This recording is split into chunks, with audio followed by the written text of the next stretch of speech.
Good to have you here, 3 and Out on this Friday. We've got preseason games tonight as the NFL comes closer and closer to being back in full swing. Dave Archer, former Falcons quarterback and member of the Falcons Radio Network, will join us. We'll get his thoughts not only on tonight's game, but where this team is going here in the preseason. So he'll join us coming up in just a little bit. We'll also talk some Georgia football with Dane Young, UGAsports.com, as we are getting close to 3 weeks from Saturday till the first Saturday of Georgia football. He will join us coming up in hour number 2. Also, Ryan Green, 1010XL in Jacksonville. He'll join us. We'll talk about the Jags and Cleveland coming up tonight in the preseason. So we'll see if Deshaun Watson makes a lot of noise for Cleveland. We also know that Trevor Lawrence is going to play for the first time this preseason coming up tonight. And the Braves enter a big series, 4 games in 3 days with the Miami Marlins, trying to track down those pesky Mets there in the East, which, by the way, somebody tweeted this earlier, the top 6 records, or of the top 6 records in all of Major League Baseball so far this year, 3 of the top 6 play in the National League East. So when you get worried about, the Braves are struggling, they can't catch, the Braves have like the 4th best record in baseball right now, or the 5th.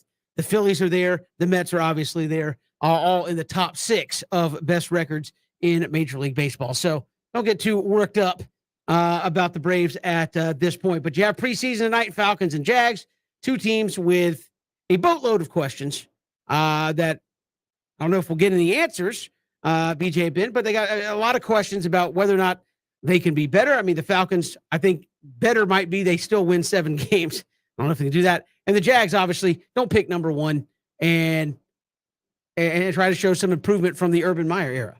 Well, and Ben, it's the preseason. I mean, I don't know how much you can draw from the preseason, but I do think that with the Falcons and Jags, fans want to see some offensive productivity, right? I mean, fans want to see Trevor Lawrence obviously didn't go in the Hall of Fame game. Travis Etienne obviously didn't go in the Hall of Fame game. You haven't seen Travis Etienne really at all with Jacksonville, and now a chance to see the former Clemson teammates, Lawrence and Etienne there, potentially a new look offensive line as well. I don't know if all the wide receivers are going tonight. I think Christian Kirk may be injured, but we'll see. I mean, you have a new offense, Evan Ingram, Zay Jones coming in. So I think the expectations are offensively, can you be more productive? I think Atlanta is the same thing.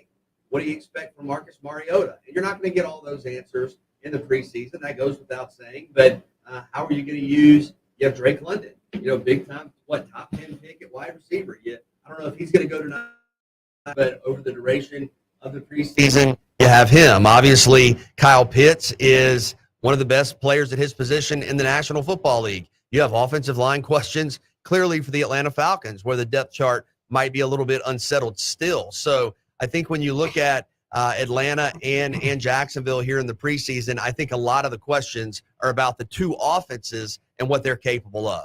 Absolutely, and rightfully so. Trevor Lawrence, we finally get to go out there back on the field with his teammate Travis Etienne. It's going to be the first time in a long time they haven't shared the field together. BJ, I know you and a bunch of Jacksonville, faithful are looking forward to seeing just how he looks. Like, I don't expect him to go, I don't expect him to be the first play, BJ, in the ACC championship game and him to take it 80. But you want to get him out there. And with a guy like Travis Etienne, you have to protect him from himself. We're going to go out there, run around a little bit. He's going to watch most of the game. It's about making it to the regular season and just going out there and getting hit by a team with an opposite color jersey on. When you talk about Atlanta, how does this offense going to look? Drake London's going to get a lot of scrutiny because, as you mentioned, BJ, he was the number 8th overall pick. And he was the first receiver taken out of the 5 going in the first round. How does this new look offense going to look with a guy like Marcus Mariota? I mean, you got Cordell Patterson, you got Kyle Pitts, you got Alden Tate. You want to see how these guys are going to look, and you just want to see them being consistent. I don't think the preseason you get too high and too low. I thought the stat yesterday said that the Ravens haven't lost a preseason game. They played last night against Tennessee. Haven't lost a preseason game since like 2019. I don't know if that type of stuff has any bearing on what happens in the regular season, but if you are the Jags, you want to see this new look offense, minus Christian Kirk. If you are Atlanta, you want to see Marcus Mariota. You want to see Marcus Mariota upright. You don't want to see the offensive lineman picking him off the ground every other play. You want to see how these guys look. I mean, How much do you want to see of him compared to Desmond Ridder in Atlanta's situation? I want to see way more Desmond Ridder because at the end of the day, I mean, while Marcus Mariota haven't played in a while, he has experience in the National Football League. I want to see, are they going to call the same plays for Desmond that they do call for Marcus Mariota? Not going to be a lot of get him outside the pocket, utilize their athleticism on the plays on the run, some rhythm throws, get him off the field because I just look at efficiency when it comes to the quarterback position, but I do want to see more Desmond Ridder. And I mean, surprise, surprise, want to see some Felipe Franks. I mean, this is a guy he's going to be scratching and clawing to make a team. And I think Taysom Hill, it's crazy. Marcus Mariota was the second overall pick. Jameis Winston is the same division. They both scratching and clawing and fighting for their NFL lives. Taysom Hill was what the Jets wanted Tim Tebow to do. It's being a Swiss Army knife. And I think with a guy like Felipe Franks, it shows his humility. Most guys will not try to even attempt to play another position when you have played quarterback. He's saying, look, wherever y'all need me. So I'm a line up at tight end. I'm a line up at quarterback. I'm a line up, on special teams, and I'm going to do all I can to make a team. He has a good shot to make a squad. But if you are Atlanta, please put some good tape on tape because you will be on Hard Knocks. Yep. Detroit, everything they're doing is being documented. So good or bad, they are watching with a lot of cameras. And if you are Jacksonville, Kevin, well, the second coming of Bruce Smith starts tonight. Travon Walker. I mean, he's on that trajectory. How appropriate his first game was in Canton, and right? I'm not mad at Travon Walker. But No. But this is the crazy part about that. Travon Walker uses a long arm, gets a sack, and it goes viral. And the thing is, good job, rightfully so. You got to let that stuff go. Get to the next play. And I'm rooting for every single football player with a helmet on that gets to run out there today. I don't care what team you play for. Play loose. Know your assignment. And if you are a rookie and this is your first time ever out in the NFL team, NFL field, if you forget what to do, welcome to the league. If you go out there and you look around, they snap the ball. It's gonna be some bad football because people are but no matter what, if you are playing today, congratulations, because I know how it is. Certain guys play their last game in college or CFL or XFL or whatever it may be. You are out there in the NFL, stadium, NFL uniform on. Enjoy this moment. Because when they say Blue 42, you thought they was moving fast. No. Now you one of them. Hey, and if you scared, stay in the locker room, man. But at the same time, go out there and enjoy yourself. I mean, Malik Willis got benched last night after a touchdown scramble. Well, you know why he got benched? Because Vrabels told him, throw the ball. He didn't throw it. No, Coach, I was trying to make a play. What I tell you to do? Yeah. You know what I'm saying? Put on the head to sit your you-know-what on this bench. That's the NFL. I got pulled for making a play. Well, that wasn't the play we told you to do. So, Trevor Lawrence, Travis Etienne, happy for you, sir. Go out there, enjoy yourself. But everybody go out there and enjoy yourself. And Kevin, if Travon Walker gets 2 sacks today, well, he's out for the rest of the preseason. Go ahead and fit him for that gold jacket. No, look, I think people get excited about things that happen in the preseason, and usually they're the teams that look for optimism, right?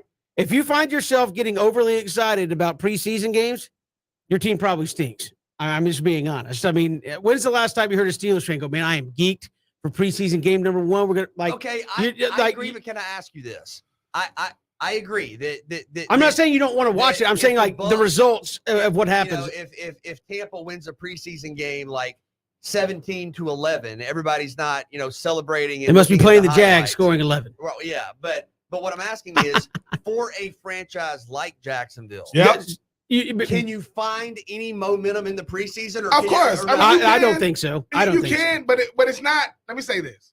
The momentum is not going to be something that everybody's going to see. It's going to be something to where, hey, man, we made some strides. We was able to move. We was able to, get off the field on third down or extend the drive or let's work for a minute or let's work 2 minutes. Let's work down the distance, stuff like that. Because this is the thing. I remember when Cleveland used to win all the games in the preseason. Did that carry over to the – no. That's my point. It's about being – listen, 1 word or 2 words. Well, 3. Well, I can't do the count. Paragraph. The healthy players, like because BJ, this thing, right? Travis Etienne realized how important health is. They like, we got to protect you, man, because the regular season is about who sells tickets, stars, right? When last time you seen we got a big one this week? Kirk Cousins and the Vikings hosting Case Keenum and who? Case Keenum was at Bills camp acting like a fake fan trying to get autographs. You think another quarterback gonna be doing that? I'm just saying you want to see the stars align. Why are the Braves good? Because they have star players, right? The bad teams are bad teams because they don't got good players. Not because players can't elevate. You want to see Etienne. You want to see Ingram. You want to see Jones. I mean, you want to see Trevor Lawrence. For the Falcons, Patterson. You want to see guys like Drake London, because what happens is, BJ and Kevin. Look, I hate to keep going back to it, but hey man, I was a veteran in 2005, and I was also 23. We went from 4 wins to 5 wins, so we got better. Well, no, we got better, but it's just you want those stars to make sure they make it to the regular season. To me, I look at preseason, and to me, it points out what you stink at, not what you're good at. Just me. Like if Lorenzo Carter comes out tonight and has 3 sacks, guess what? I'm still worried the Falcons aren't going to be able to get to the quarterback.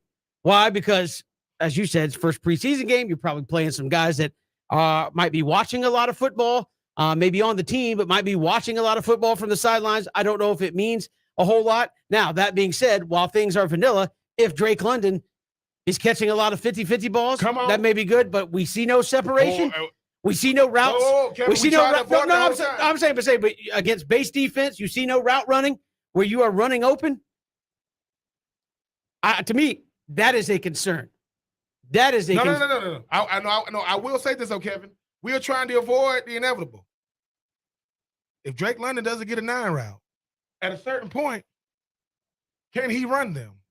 Like seriously, like we've got. I think it's an important question. Can your number 1 receiver get open, or is he going to have to make contested throws or catches every time? I will say this. Yeah, is he the number 1 receiver, or is Kyle Pitts the number 1 receiver? It's of the receiver group. It's Drake London.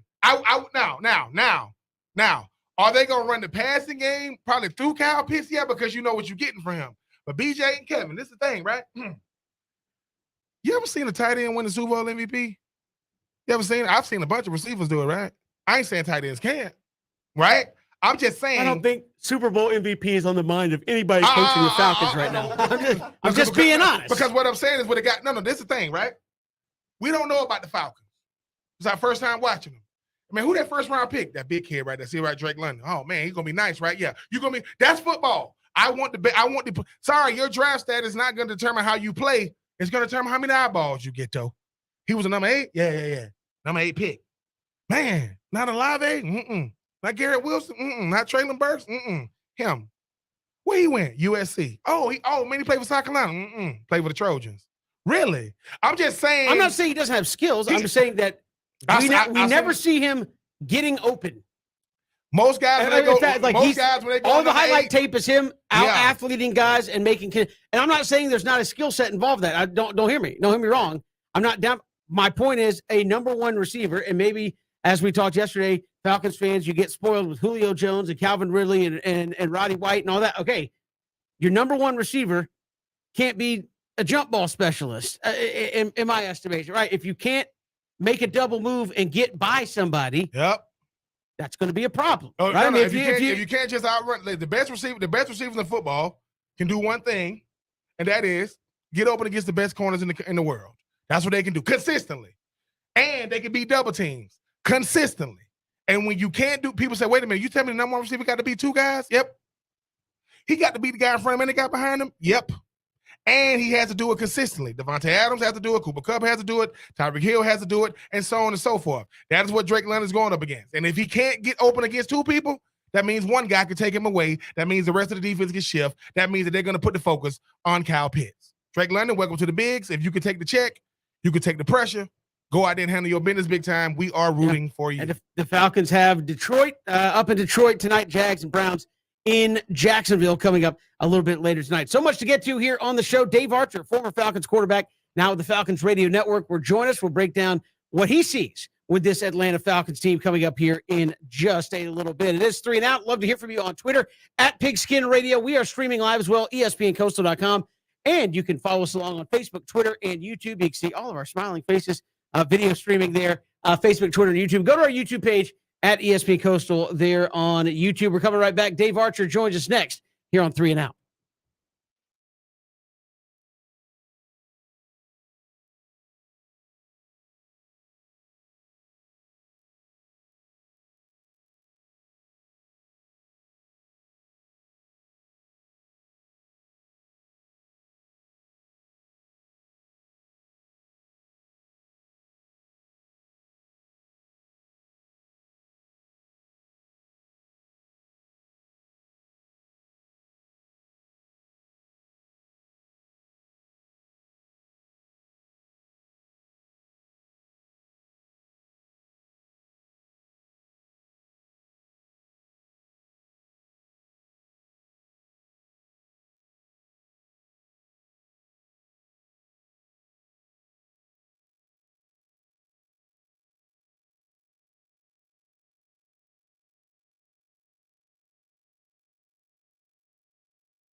Here on 3 and Out, Falcons back at it in the preseason game number 1 against the Lions. Our next guest, former quarterback for the Atlanta Falcons and with the Falcons Radio Network, Dave Archer joins us. Dave, good afternoon. How are you?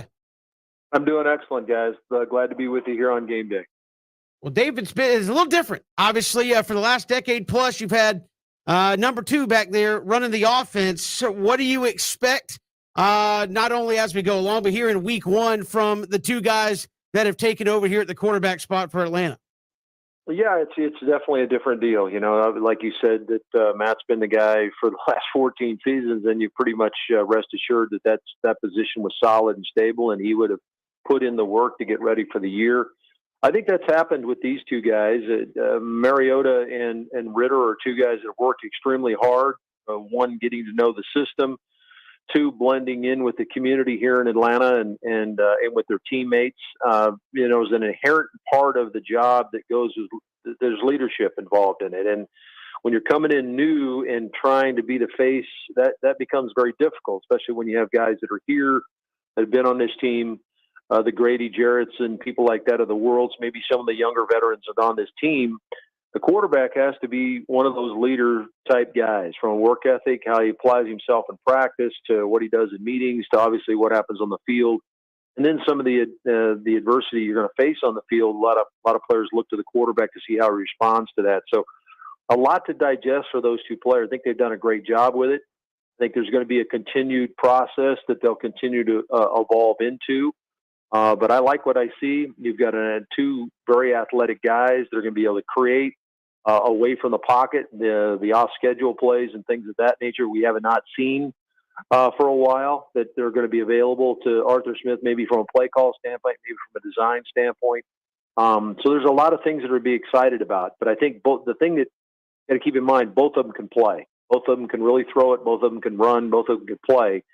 We'll just have to see how it shakes out between the 2 of them. What's kind of the ideal offensive identity here for Atlanta this fall? When you think about, like you said, the versatility of both quarterbacks, obviously Kyle Pitts, the versatility of Cordero Patterson. You added in some new wide receivers. You drafted Drake London. I know there's still some maybe position battles up front along the offensive line, but what is the goal for what Atlanta's going to want to do here offensively? Well, they're decidedly bigger. Bigger up front with some of the things they're doing and some of the guys they brought in. Obviously, the wide receiver core is gigantic, with London at 6'5", and Pitts at 6'6", and Edwards, who's nursing a little bit of an injury, probably won't play tonight, at 6'3". So you got much more size on the perimeter and in the slot, which creates matchup problems, as you guys know. And then Cordero Patterson is obviously going to be one of those guys carrying the ball, but they also went and got him a banger in Tyler Algier. So excited about that. So when you look at Arthur Smith's kind of early young tenure as a coordinator and now as a head coach, he wants to play physical football. He wants to come off the ball and beat you up in the run game. He now has a quarterback, whoever it ends up being started. And I think Marcus Mariota is going to show that he can really play. He was the number 2 overall pick back when he came out of Oregon. I think you're going to see a rebirth in his abilities, both running and throwing the football, which is going to aid Arthur Smith in his play calling. But they're going to want to run the football, possess the ball, beat you up physically, reduce you through 3 quarters. And when you get into the 4th quarter, maybe you're not necessarily interested in coming up, tackling one of those running backs or taking on one of those head-on blocks, and they begin to wear you down. With that comes the premium on playing clean football. Going to have to eliminate penalties, turning the football over.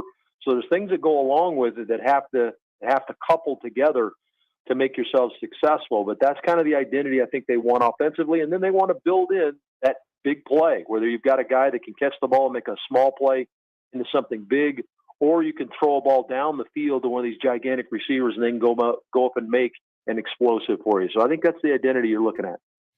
Dave, there are intriguing players, and then there is the life and times of Felipe Franks. I mean, he plays tight end, he plays quarterback, he plays special teams. He's gonna do all he can to try to put out as much tape as possible. Have you ever seen a situation for a guy who, yes, played quarterback his whole life coming into this season? They said, look, in order to make the team, you're gonna have to play tight end, you're gonna have to play special teams, but he's also the 3rd quarterback. I mean, have you ever seen any situation like this? Well, I think we've seen it certainly recently with with New Orleans and what they've done with their guy out of BYU. So certainly it's there. He you can play quarterback. He played quarterback during the season or during the preseason a year ago, and then they kind of gradually made this transition with him as an extracurricular guy, mainly running zone read stuff from the quarterback position, and then this transition in the off season to him playing some of this move tight end stuff, slot receiver. Gigantic athlete, as I know you guys know. He's 6'6", 6'7". He's got really good hands.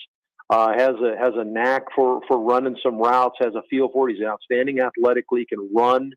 Obviously the things that you get concerned about with this is the physicality part of it, because you have a mindset as a quarterback. It's a little bit more of a finesse position, and now you're going to have potentially block guys on the edge of the line of scrimmage. And so that transition, one, from a technique standpoint, is something he'll have to learn, and he'll be starting from scratch there. And number two is the whole mentality of physical football. And that's a huge transition from what he's done before. But early signs are as he's completely locked in on it. I think the coaching staff is extremely excited about it. So I think it's going to be a plus scenario for them to be able to carry a guy that can do multifaceted things. I think they're intrigued by the different things he can do. And we will see him play quarterback during the preseason here as well. So you're going to get to see it all for Felipe. Dave Archer joining us here, Falcons Radio Network. Falcons and Lions coming up later tonight. And Dave, on the other side of the ball defensively, I know Dean Pease kind of took exception to the fact they couldn't be an elite defense, but it's a unit that last year was poor against the run. They couldn't pressure the quarterback. They couldn't sack the quarterback, and they had a hard time getting off the field consistently on third down. Where have they improved in your estimation, and where do you need to see improvement to believe what Dean Pease believes, that they can be maybe an upper half defense? Yeah, they're going to have to be a more physical presence defensively. And I think to a certain extent, the size thing that I talked about is certainly apparent on the defensive side of the football as well. We saw Anthony Rush emerge about midway through the season as that interior defensive player playing alongside Grady Jarrett.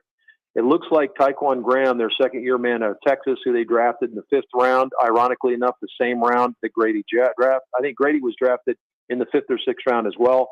So two guys that are later round draft picks that might round into some really good players.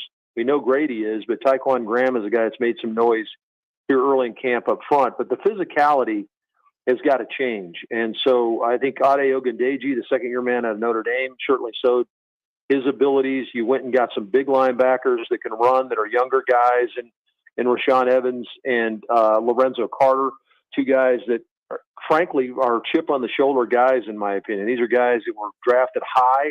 They were top picks in respective places in Tennessee and New York, that I think come in with a little bit of that, hey, I want to prove myself to you, because maybe that didn't happen in their previous stop. Two guys that are from storied programs in Alabama and Georgia.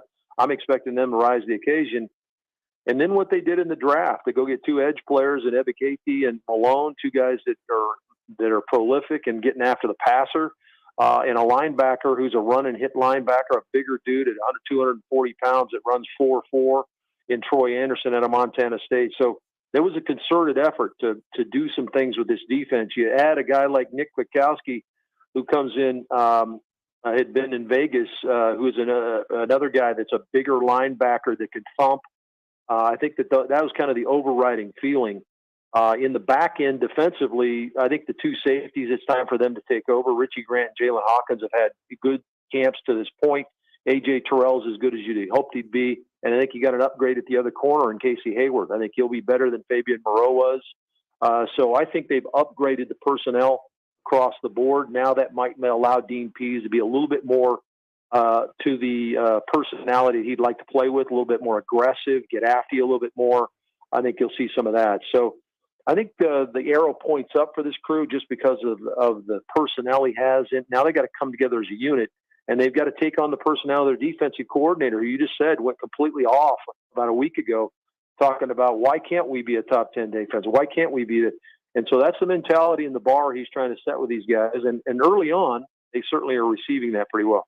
I know it's the preseason, but are there any particular players or maybe one or two units on the field where you're looking at as, hey, what we see, matters and might carry over in terms of momentum or maybe establishing a more clear depth chart for the regular season? Yeah, I think that it's more of for me, it's more of a mentality, guys. I think we've touched on it a little bit here, is they need to play with an edge and a physicality to them. I think they got pushed around up front on the offensive line a year ago. We saw that happen some on the defensive side of the football. You're one of the worst in the league, if not the worst, defensively on third down. You could not get off the field. You're getting pushed around. So you've got to win on first and second down, force teams into tougher third down situations if you're a defense, and vice versa. You got to be better on first and second down on offense. So we're not under a pass rush the entire time. So we have versatility where we can run the ball on third down with multiple guys like Cordero Patterson, or if you want to get different guys in the game to get them the football in short spaces where they can make first downs and move the chains. So I think it all boils down to physicality. And this will be a challenge tonight. Anybody that watched Hard Knocks in Detroit in that first episode knows that Dan Campbell is talking all about hit you in the mouth, hit you in the mouth, hit you in the mouth. And in fact, they're hitting heavily. I was a little surprised at how much hitting Detroit was doing. I'm sure the league's probably going to have a conversation with them after seeing that first episode of Hard Knocks, but you're going to have to match that physicality. And they're playing in their first game at home here in the preseason. So that will be the test that I'll look for. The offensive and defensive lines, what kind of physicality they play with. Don't get caught up in game plans or why are we running the ball on third down because it's 3rd and 8, or you're going to find play calls don't necessarily match up with game situations here tonight, because Arthur Smith is going to want to put guys up to bat, put guys in situations that maybe that test them a little bit that might not necessarily match up with a game situation. That's what preseason's all about. But ultimately, it boils down to, can you hit the other guy in the mouth and hit him in the mouth for 4 quarters? You being a guy that played the quarterback position with guys like Desmond, guys like Marcus Mariota, what are you looking for specifically? Obviously, the game plan is going to be, hey, we want you to be healthy, running on the field, running off the field. But what are you looking for specifically? And are you looking for the same things out of Marcus that you are looking for out of Desmond? Yeah, I think that command is number one for me. Do they have command of the offense? Do they have guys lined up? Do they have a pretty good idea? Are they playing within the refrains of the play clock? Watch Desmond Ridder tonight, because he's still obviously learning the system and those type of things. How deep does he get into the play clock?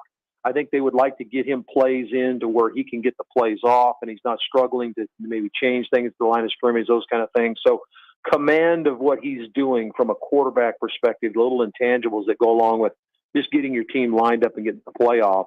And then number 2 for both of them, for me, would be ball placement. They've had some really good moments in camp. They've had some not so good moments in camp. Protect the football. Don't turn the football over. And then can you get the ball in places where your guys can catch the ball? We know about these catch radiuses on some of these guys that are going to play that opening day against New Orleans. Well, we're trying to find some depth along that receiver core. Let's get the ball to some of these guys. Let's see how these guys can handle the football. Can they catch the ball? Can they make some plays for you? So ball placement for the quarterbacks will be very important as well. So I'm just talking about command and putting the ball where it's supposed to be. Some couple pretty simple ideas, but I think that's where you start with the quarterbacks. Dave Archer, Falcons Radio Network, our guest, Falcons and Lions coming up tonight. Dave, appreciate the time. Thanks so much. Always great to join you guys. Thank you, guys. Appreciate it. Dave Archer joining us here from the Falcons Radio Network. Falcons and the Lions coming up tonight. We've got more to come. It's 3 and Out on the Southern Pigskin Radio Network.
Glad you're here with us on this Friday. We'll hear from Dane Young, UGAsports.com next hour. Also, Ryan Green, 1010XL. We'll talk Jags and Browns coming up tonight in the preseason. Also, count you down towards Braves and Marlins. 4 games in 3 days for the Atlanta Braves. So we'll get to that a little early because they like to do things earlier in South Florida. I guess you get to log more South Beach time if you get the game underway and get it going. So 5:25, we'll have pregame coverage for you with the Braves and the Marlins tonight. But we talk SEC football. The countdown is on. Yesterday, we talked about the quarterbacks and just the list of quarterbacks that there are in this league here in 2022, maybe deeper than it's been in quite some time, fellas, with the talent at quarterback. Conversely, this used to be a league built on defense and running the football. Where are the running backs?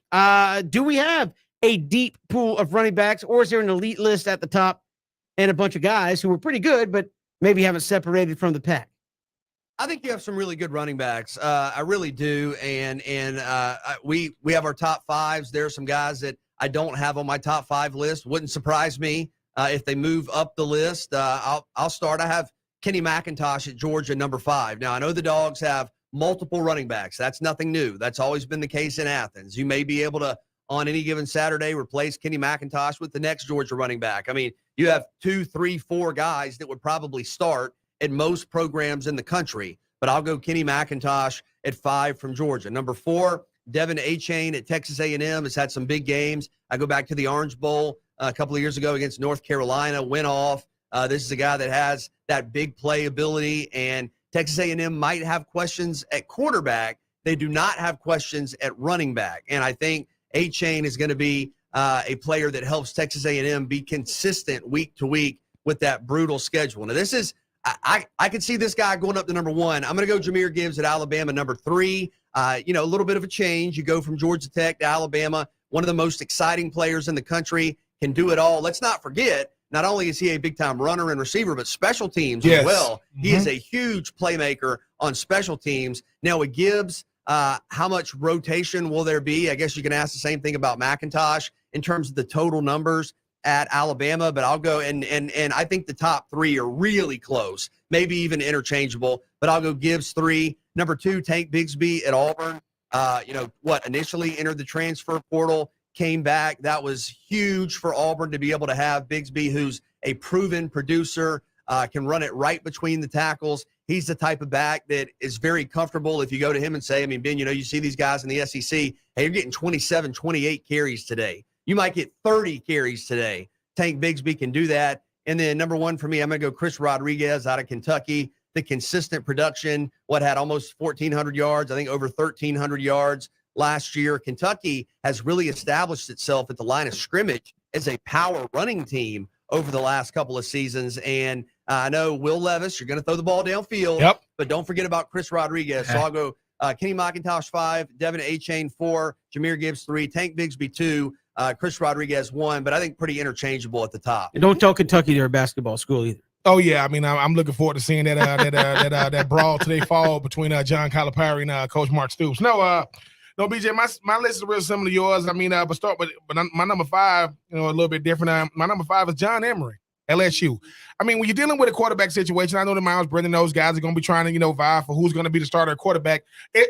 When I think of LSU big-time running backs, even going to 2019, he ain't a Clyde Edwards-Helaire, but when you have a great running game, it helps complement the passing games. You're talking about that and Butte and those guys, they can – who knows how good is LSU obviously going to be, but I think John Emery going to have a lot to do with it. My number 4 is Tank Bigsby. He's going to get a lot of carries because, I'm sorry, I mean, he's the only consistent thing you have right now at, on offense. I know that Coach Harsin going to try to find a way to not, make sure he's available for all the games this year, but Tank Bigsby is a proven commodity in a Auburn offense that's going to lack identity in the passing game. My number 3 is just like yours, Jahmyr Gibbs. I'm sorry, but I think Jahmyr Gibbs is the guy that's saying, look, I don't need what makes these backs incredible. They don't need 25 or 30 carries. Give them 15, right?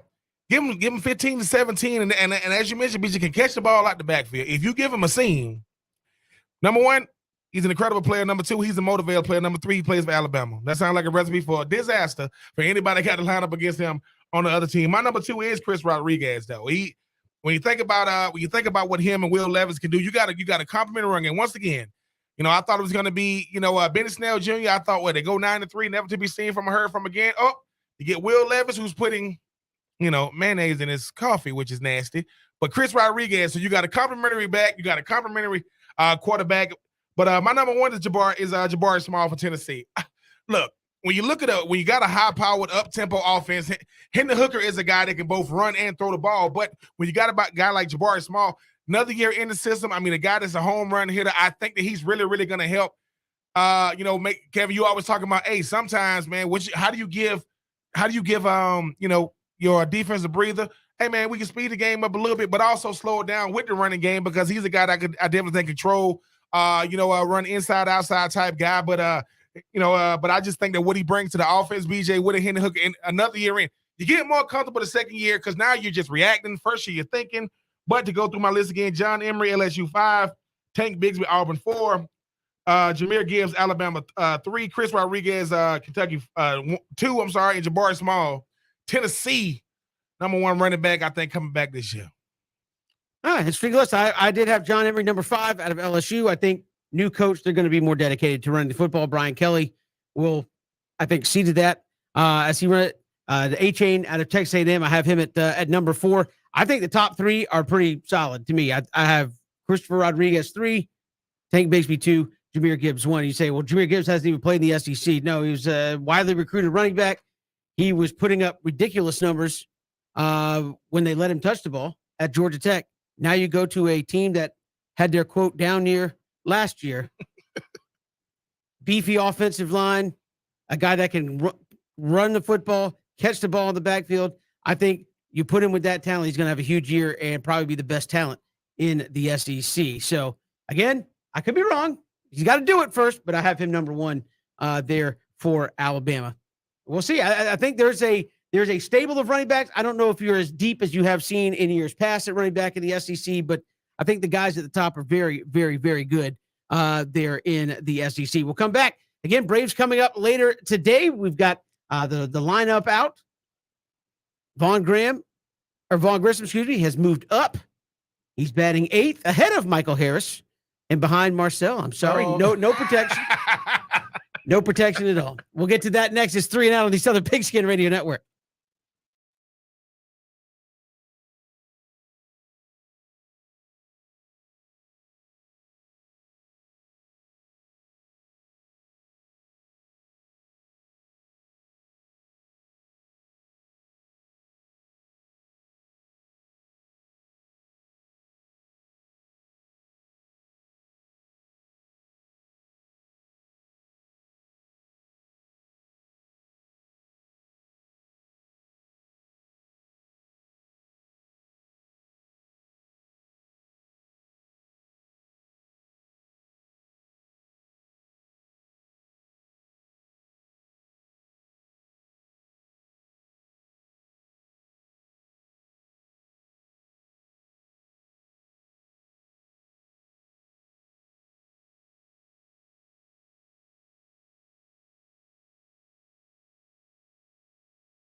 Good to have you here. It's 3 and Out on this Friday. Dane Young going to join us next hour. Ryan Green, 1010XL, going to join us next hour as well. We count you down towards the Braves and the Marlins. No Max Fried. Max Fried on the 7-day concussion list.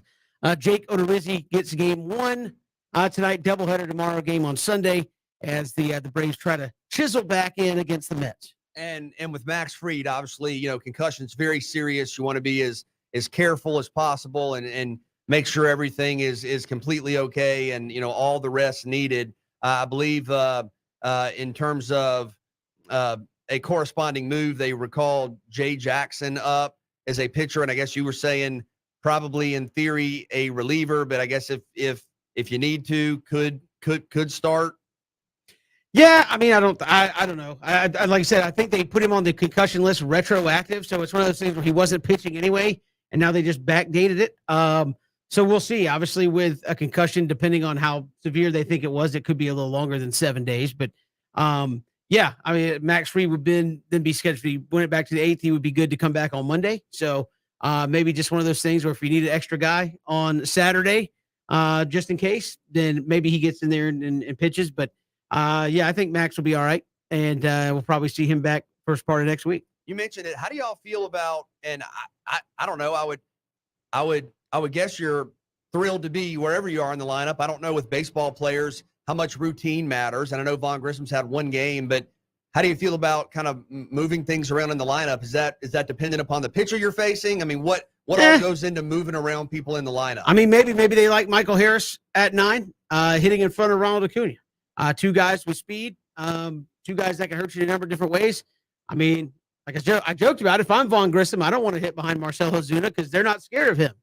There might be scared. Maybe they're doing that for Vaughn Grissom. Hey, you mess up to me, you got Michael Harris behind me, and you got to pitch to him. So maybe you'll get some more favorable things. But batting behind Marcell Ozuna, I don't think is doing much for him because I like the Harris Acuna back to back. Sure, yeah, and I think maybe the Braves like that a lot as well. Where Michael Harris gets on, all of a sudden you got speed, you got a guy with power and speed at the plate. It could get real nasty, real quick if you're the opposing team. So maybe that's just a little shuffle. We'll see what happens with Brian Snitker as this thing plays out. It could just be a 1-game experiment, and that's the problem with baseball. It's so hard to draw a conclusion about anything based on 1 game.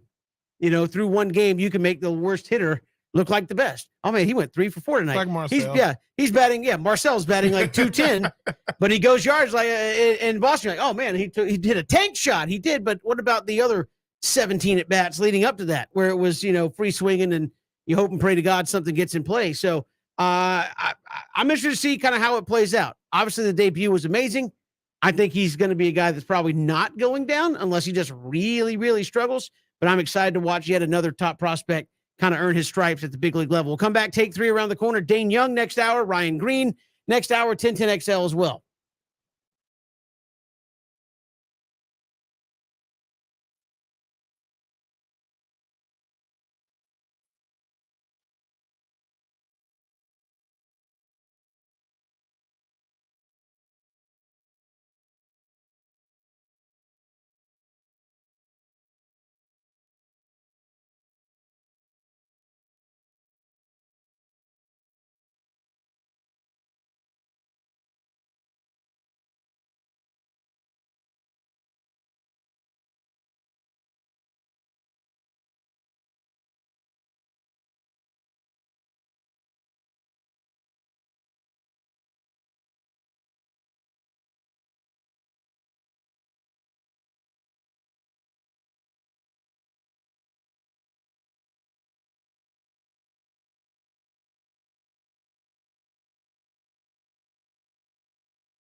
Good to have you along here at 3 and Out.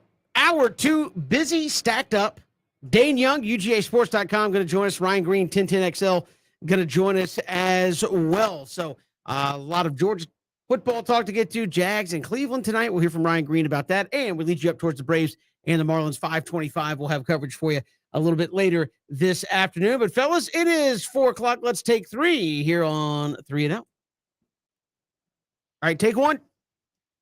Will Cordell Patterson have more receiving yards or rushing yards in 2022? We heard D'Orlando earlier this week say, oh, he's going to be one of the primary pass catchers in the. Will he have more receiving yards or rushing yards? And dynamic player. I mean, can do it all. I think rushing yards, you could go either way. I know Tyler Algier out of BYU comes in and they may use him as kind of a complimentary back, but I do think, and Ben, you brought up this point too, into last season, you were kind of limited in terms of your passing options. And I think not only do you have Kyle Pitts now with a year under his belt, and I know you do too, Ben, think Kyle Pitts is just going to have a monster season. I mean, for as much as we talk about how, I guess, inconsistent practice reports have been, you still drafted a top 10 receiver. I mean, Drake London is going to get his opportunities. Drake London is going to get his touches. Drake London had double-digit touchdowns in like 8 games at SC. It may take him a while to get going, but I think Drake London is going to be productive. Ever since his days at South Carolina, I've been a big fan of Bryan Edwards. I think Bryan Edwards is a good, solid starting wide receiver in the National Football League. And if you're telling me you're going to run out, if you want to go with kind of a traditional 3 wide receiver, tight end set, and absolutely Patterson presents matchup problems. But if you're saying you have Pitts, you have London, you have Edwards, you have Olamide Zaccheaus, Tate. I think there are options, and I think you're going to see the production be split up amongst multiple guys. Now I think Patterson is going to get his numbers. Why? Because he's awesome. But I think you'll see him have chances to be able to be focused more as a running back by the play callers, meaning, it doesn't have to be, oh my gosh, who are we going to throw the ball to? And Cordell's certainly capable, but I think now you're going to be able to use him how you want and say, we're going to get you the ball out in the flat because that's what you do. But also, man, you've been one of the better running backs in the league at times. So we're going to give you that opportunity. So you can get him the ball because you want to, not necessarily because you have to. And you're going to be able to, I think, with more playmakers out wide, kind of take the pressure off the focus on the offensive backfield. So I think Patterson's going to be productive overall, but I'll say rushing yards. Yeah, I'll say rushing as well. I think the thing about a guy like Cordell Patterson, he brings so many things to the table. But the problem is, the thing about Cordell, what he does the best, they don't even utilize him at all. BJ, I know you are a stats guy. This is why I say I know it's going to be rushing. Cordell Patterson got drafted in 2013. He has 268 career passes in 10 years. That's going to his 10th year. He has 1,635 rushing yards. He has 7,561 return yards. He's tied for the most career kickoff returns for a touchdown. He's tied with who? Leon Washington, Josh Krabs with 9. This offense is going to struggle. Let's call it what it is. You got a guy that's been not a 1, not 2, not 3, a 4-time first-team All-Pro. 4 times. Did you see Cordell Patterson on return? He returned nothing last year because that's how important he was. But this is why I think Cordell Patterson is going to have more rushing yards and more return yards. Cordell Patterson went in the free agency. Receiving yards. I'm sorry, more rushing yards and receiving yards. Cordell Patterson went in the free agency last year. He wanted the big money. They were like this. Nah, bro. We going to play you as a receiver. What? Yeah, we're going to give you. But I'm not. You better go back over there. You want to get that Debo Samuel money, you better go back to the team that utilize you that way. I think it's better for the team if he is rushing, because that means you got a consistent running game. Because BJ, Bryan Edwards, Auden Tate, Drake London, Kyle Pitts, he ain't got but 1 football, right? That's your number 1 receiver, hopefully, your true number receiver at the court, at tight end. And you got 2 guys, 6'4", 6'3", 6'4". So for me, Cordell Patterson, if Cordell Patterson going to have more receiving yards and rushing yards, it's going to be a long year. That meant that the rushing attack is obsolete. I think it was last year. Was a long year too. And let's face it, when you got a guy, 6'2", 225, 230, that can run that thing, hey, put him back. He's slashing now, but I'm just saying, I think he need to add to his return yards. I mean, 9. Oh, he also has 100 and he has the longest kick return in NFL history at 109 yards. I'm just saying, put the man back there. Let him return some kicks. Let him return some punts. That's instant offense. That means that this is the best offense when your offense don't got to go on the field. Just strike up the band. Defense, y'all right back out there. I feel like if he leads the team in rushing again, that's bad. Well, I mean, at my core, I'm like, Terry Font, you got Damian Harris in there, you got Algier. It's like you don't even know what you want to do with Cordell Patterson. But I keep like again, we've talked to people around the Falcons a couple times. They keep saying, yeah, they want to put him out there in the slot and get him the. It's like, does that sound like a guy that they're going to give 20 carries a game to? That doesn't to me. I think he might actually have more receiving yards when it's all said and done. That means that you know, them QBRs gonna be going up or what may have you. But you're throwing a lot of dump passes. Oh yeah, and swing routes. Oh yeah, if you down by 21, of course they're gonna let you sling it. It just don't matter because the game over with. All right, that brings us into take two. Take two. How bad do you want Desmond Ridder to be the guy? Because I asked this for both of you guys, but I also ask it as a fan question because I feel like a lot of Falcons fans like, hey, Marcus Mariota, I know you were like a top 3 pick back in the day, but we don't care about that. We want Desmond Ridder. I mean, we're Russell Wilson 2.0, this guy. How bad do you want Desmond Ridder to be the guy? Look, great college career, incredible college career. I mean, look at what they did last year, making the college football playoff, beating Notre Dame. I mean, they were competitive against Alabama. I mean, made history, but I kind of think in some ways, and I know I talked about the scenario yesterday of what happens if you get off to a bad start. At what point do you turn to the rookie? But I kind of think we're overlooking Marcus Mariota a little bit. I mean, he's not 40 years old. I think sometimes we talk about Marcus Mariota like he came up, he played, a couple of years, he was bad, and that was like 15 years ago. I mean, Marcus Mariota was drafted in 2013. Correct me if I'm wrong, Ben. Did Marcus Mariota got the Titans into the playoffs, had some success, now had some injury issues. Obviously, the proficiency went down, but he's a veteran. He's been around the game a long time. He has versatility. He has had a history of success. He's one of the most proficient college quarterbacks in the history of the game. Took Oregon to a couple of plays away from winning a national championship. I think he's earned the right to be given a chance to go out there and play. Now, like you said yesterday, Ben, I think you said this exact quote. He knows he's not the quarterback of forever, of the future. Yes. He knows he's been in the league 10 years. He knows Atlanta's probably drafting a quarterback next year. He knows Desmond Ridder's right there, who's got a very talented skill set himself and off a great college career. But I wouldn't be in a huge rush to get Ridder out there. I think sometimes, especially when the team is limited, that can be counterproductive for the young quarterback right away. I think Mariota is capable of exceeding some expectations. I think you can both want to see Marcus Mariota play and be optimistic about Desmond Ridder for the future. And maybe there are some situations where you can get Ridder in. I think we'll see a lot of them in the preseason. But in terms of once week 1 starts, I would not have this like great angst of, oh my gosh, I have to see a ton of Desmond Ridder right now. I think you brought Marcus Mariota in to kind of postpone that a little.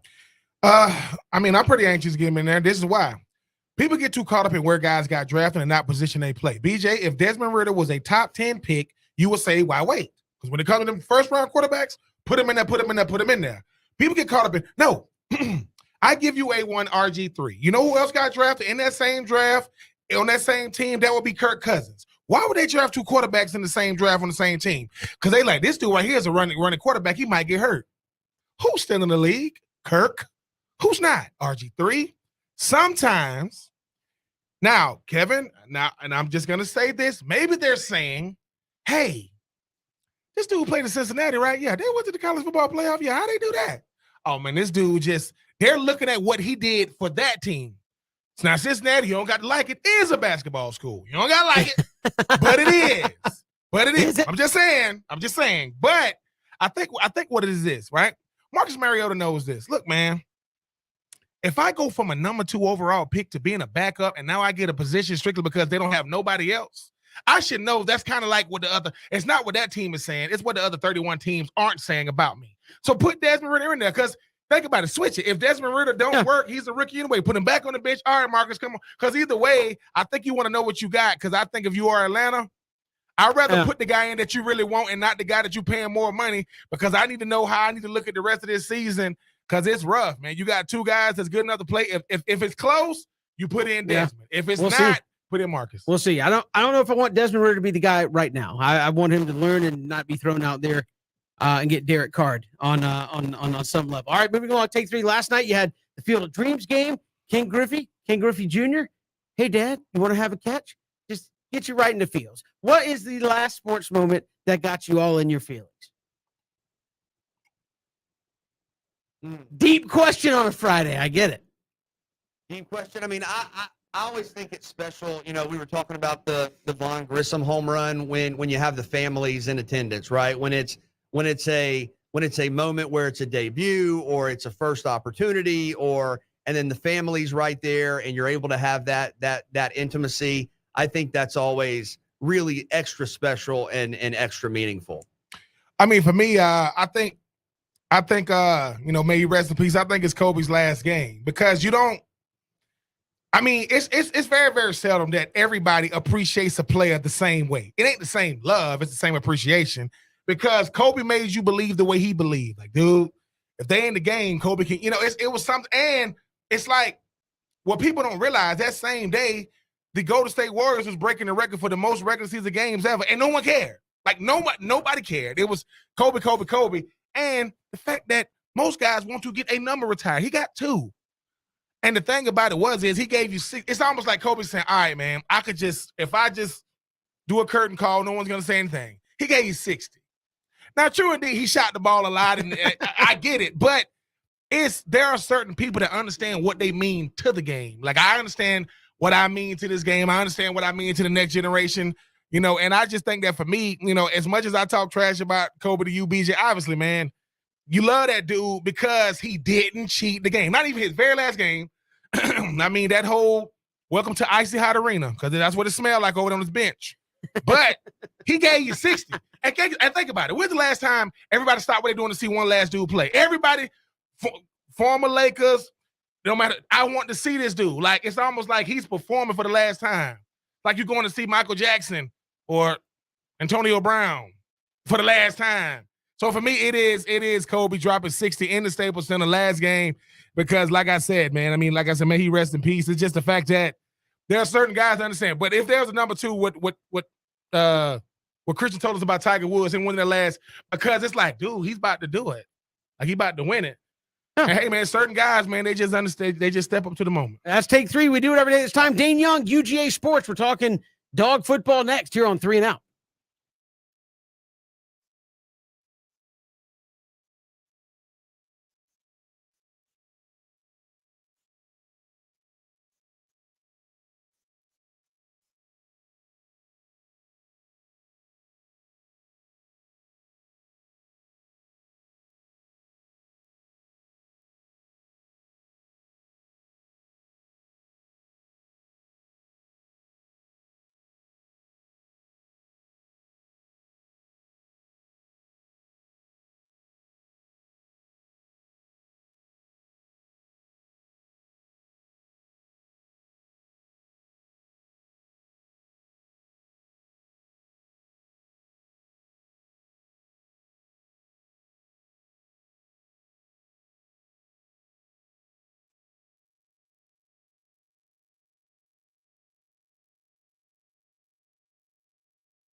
Good to have you here. We're coming up on, 3 weeks to go until that first Saturday of college football.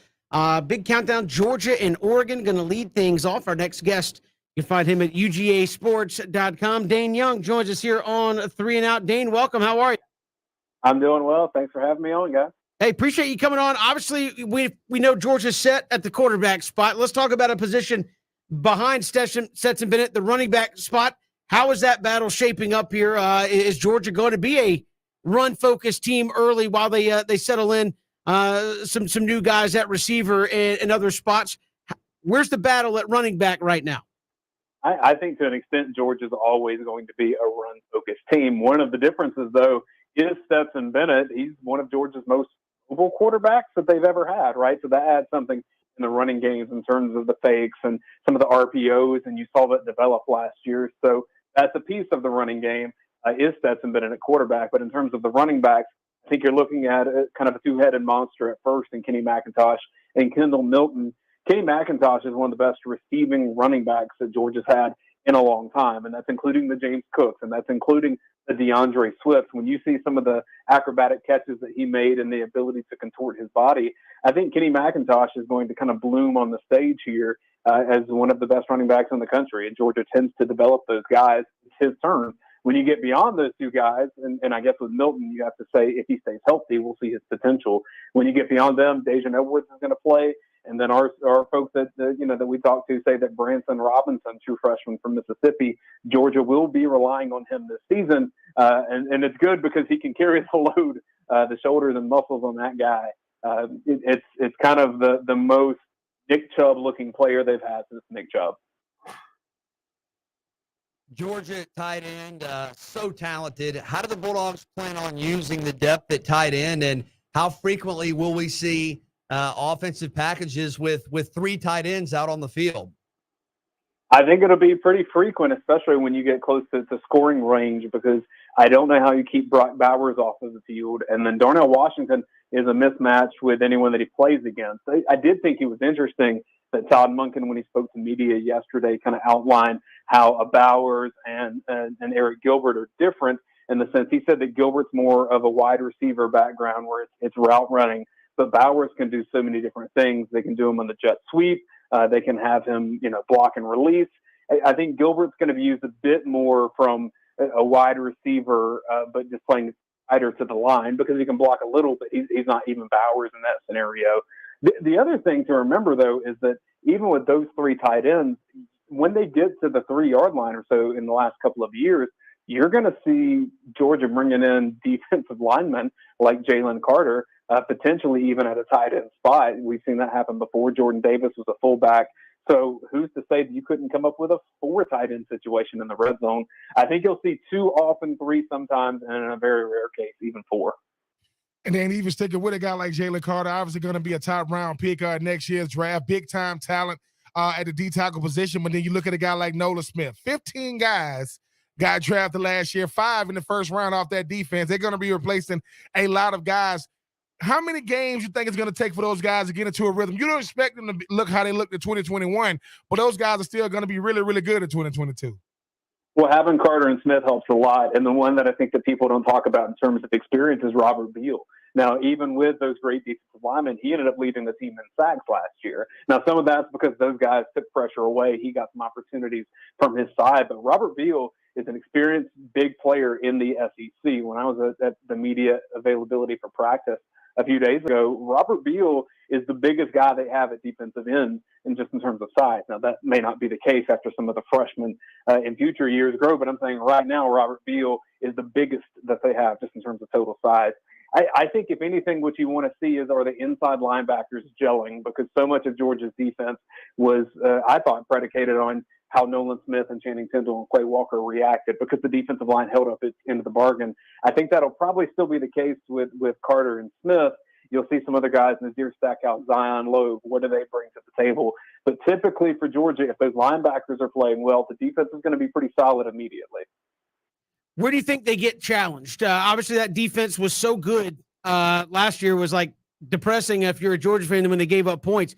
Who challenges that defense? Is it Oregon? And then you have to wait. I mean, what teams do you think are going to give that defense a challenge here in 2022? the schedule's pretty easy, right? And I think that's a big narrative for Georgia this year is how do you grow players against that so that way when you get up against an Alabama or you get up against an Ohio State that you're ready for that. Because I don't think Oregon offensively presents as much of a challenge as Oregon's defense. You look at guys like Noel Sewell at linebacker. That guy's going to be an NFL player, maybe a first-round pick. He's a guy that would start at Georgia. And there aren't many Oregon players that you could say that for, and I definitely don't think many on Oregon's offense. In terms of teams that I think will challenge Georgia, and when I look at the schedule, I look at these offense only in the sense that they play so wide and so different that Georgia's going to have to prepare differently for them than they do other teams. The other team that I look at is playing at Mississippi State later in the year, unless Mississippi State is ravaged by injuries before that. That's almost like playing against a triple option out of nowhere. And I know it's spread out like that, but they're going to throw a million 3-yard passes, and Georgia's going to have to play defense that they won't play anytime before that in the season. So I find that game to be a bit tricky on the schedule. Otherwise, I like how it matches up for Georgia most of the way until what's likely the SEC championship.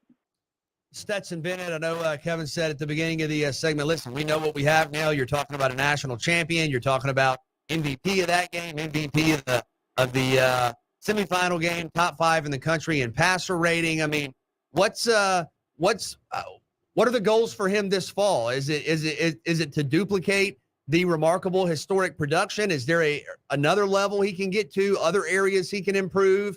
Will we see Georgia try to push the ball downfield more? Kind of how have you seen Stetson Bennett, who's a legend, of course, this fall camp, and what's next for him? That legend grows, right? But like I think what people forget, there's a lot of the fan base that wasn't behind this guy even going into the Michigan game, the college football playoff last season.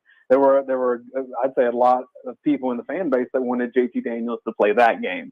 And so I think it's completely different now in the sense that Stetson Bennett's the guy. He's being treated like the guy, fans, coaches alike. And so he's got to distribute to his weapons. I will say one of my sources told me that Stetson is locked in a way that he hasn't been before. And I think that's pretty natural considering this is the first time in his Georgia career that he's gotten exclusive number 1 snaps, that he is the guy. And so you would expect that he would have some more comfort with that. But, Stetson Bennett tends to play better when he has a chip on his shoulder and when he can show his resiliency. And so I think the fact that he's not in the preseason Heisman hunt, the fact that most people think he's not a top 5 quarterback in the SEC, that's likely to be something that he'll play better with, although his age, what's crazy is he's older than Jake Fromm. And I think a lot of people forget that. But at his age, I think he's got to find what motivates him internally. And honestly, I think a piece of it might be the fact that people are writing off that he could be a pro quarterback. And I guess we'll see. Can he find his way to an NFL roster after this season? Maybe that's what he's trying to prove. And then when you think about the University of Georgia, definitely with Kirby Smart. I mean, you mentioned Jake Fromm. I mean, he's had Roquan Smith. He's had Lorenzo Carter. He's had, Jordan Davis and Nakobe Dean, and the list goes on and on. None of those guys have meant more than what Stetson Bennett has meant. That's not taking nothing away from their contributions, but nobody has meant more to Georgia the last 3 years than Stetson Bennett. He's been around stars his whole life, whether, he's seen stars, he in there with 5 stars. What is it about Stetson Bennett that people can't get to? He's a gamer. And yes, he's not 6 feet. Neither is Kyler Murray, right? I mean, neither is Baker Mayfield. Yet, he's done what a lot of quarterbacks will never do. Why can't people just get past the fact he is the best quarterback for the University of Georgia and one of the best quarterbacks in the country? I guess it's just, again, based on the perception of what a 3-star guy of his height typically is, right? And he's kind of had to scratch and claw to get to this point. But I'm kind of like you, Ben, that I don't really care what the past says. When you have that 4th quarter in the national championship against Alabama, that's the pinnacle of college football in that spot, and he shined in that area. And maybe that's what he needs more of. It's just more of those places, the highest stages to shine, because when he's had those moments, when he's had to been one of the guys to save Georgia and either extend their season or secure a win. I mean, go back to when he got his first main playing time at Georgia, when Dwan Mathis was struggling in Georgia's game against Arkansas, what was this, 2020? And he came in and helped Georgia guide them to a win. Was he fantastic in that game? Not necessarily, but he did what he had to do for Georgia to win that game. And I think that's kind of been his story from here on out. Other than a couple of bad interceptions, he's a really effective quarterback. And we'll see what his skill set around him. He's got skill players like he probably hasn't had to this extent, although there's no George Pickens on this team. There's not a guy that you can, maybe Bowers is the closest, of just a sure, I'm going to throw it here, we're going to get a ton of yards, it's going to be effective. But, George is already overcoming injuries at wide receiver. Arian Smith, today we put on UGAsports.com that he's having ankle surgery and will likely miss the beginning of the season. So there's already one weapon down. We'll see how Georgia handles injuries going forward. Stetson being one of those. He's been remarkably healthy in his career, and that's going to have to remain the case for Georgia to have stability at quarterback. Yeah, Dane, you mentioned that with all the tight ends that are out there, and maybe you could just make a living cooking guys throwing to the tight end and throwing to running backs out of the flat. But who's catching balls outside of the numbers here for Georgia in 2022? A.D. Mitchell's the first that you look at and you see his production, especially in the big moments, having that catch in the title game. He's taller than I realized. Like, he and Marcus Rosemy-Jacksaint side by side are about the same height. Noticed that in practice the other day. The other one, I think Ladd McConkey is a superstar. And I really, he's so good at blocking, which is a requirement to receive at Georgia. But then also he can just run every route in the tree. And I think he's tough for defenders to block. There's going to be some other guys that emerge, but the first three that you look at are A.D. Mitchell and Ladd McConkey, and then because of his size, Marcus Rosemy-Jacksaint. Dane Young, UGAsports.com, our guest here on a 3-and-out, Georgia and Oregon, coming up in about, 3 weeks. So it'll be here before you know it. Dane, appreciate the time. Thanks so much. Always glad to be on, guys. Thank you. Dane Young, good to have him on. UGAsports.com, great Georgia coverage there by Dane. We're coming right back. We're talking Jags and Browns. Ryan Green, 1010 XL is going to step in here. It's 3-and-out on the Southern Pigskin Radio Network.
back here on 3 and Out. Of course, NFL preseason games coming up tonight on this Friday. The Jags hosting the Browns this evening. We should see a lot of the supposed starters in this game as well. Joining us, talk about it, Ryan Green, 1010XL there in Jacksonville. Ryan, welcome, man. How are you?